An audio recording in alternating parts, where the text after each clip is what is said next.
মালদায় প্রধানমন্ত্রী সফরের প্রাক্কালে ছিঁড়ে ফেলা হলো প্রধানমন্ত্রীর পোস্টার। মালদার শাহপুর বাইপাস এলাকায় প্রধানমন্ত্রীর সফরকে ঘিরে লাগানো একাধিক পোস্টার ছিঁড়ে ফেলা হয়েছে। প্রায় 5টি পোস্টার ছেঁড়া হয়েছে। এই ঘটনার জন্য তৃণমূল কংগ্রেসের বিরুদ্ধে অভিযোগ তুলেছে বিজেপি নেতৃত্ব। যে মাননীয় আমাদের প্রধানমন্ত্রীজি আগামীকাল এখানে আমাদের মালদার পূর্ণভূমিতে আসবে, এখানে আমাদের ট্রেন উদ্বোধন করবে, সেইটা টিএমসির চোখে সহ্য হচ্ছে না। গতকালকে রাত্রে আমাদের যে হোর্ডিংগুলো লাগানো হয়েছে, আমাদের রাজ্য সভাপতি আমাদের প্রধানমন্ত্রী ওখানে দেখলেন ভিডিওতে, এখানে বড় বড় হাঁসুয়া নিয়ে এসে, লাঠি নিয়ে এসে এখানে গ্রামের লোকজন বলছে তারা এইভাবে পুরোপুরি হাঁসুয়া চালিয়ে, লাঠি চালিয়ে, পা দিয়ে ছিঁড়ে এইগুলো তাদের এই কাটআউটগুলোকে ভেঙে ফেলেছে। এই কাটআউটগুলোকে ভেঙে ফেলেছে এবং চারদিকে আমরা আজকে পরিদর্শনে এই দৃশ্য দেখতে পেলাম। এটা কিন্তু এর জবাব চাই।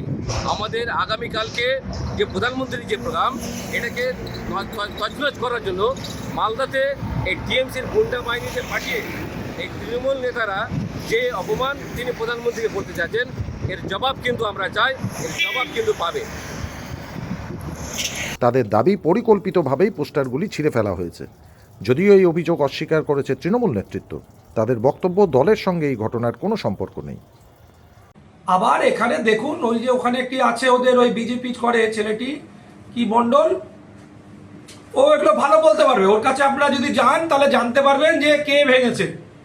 বিজেপির অন্তর্দন্তর দোষ আমাদের ঘাড়ে চাপাবেন না। তৃণমূলের ছেলে মেয়েদের অনেক কাজ, তারা এখন এসব ফালতু কাজে সময় দেবে না। আমাদের দলের প্রচার চলছে, পথের পাঁচালী। তারপরে এসআইআর এর ঘটনা, আমরা এসআইআর নিয়ে ব্যস্ত। এর মধ্যে আপনারা জানেন যে যেখানে মোদিজি আসছেন তার থেকে 2000 মিটার দূরে কামঞ্চ গ্রামে একজন বধূ বিষ খেয়ে মারা গিয়েছেন, সুসাইড করেছেন। আমরা এগুলো নিয়ে ব্যস্ত যে তাদের পরিবারের পাশে দাঁড়ানো।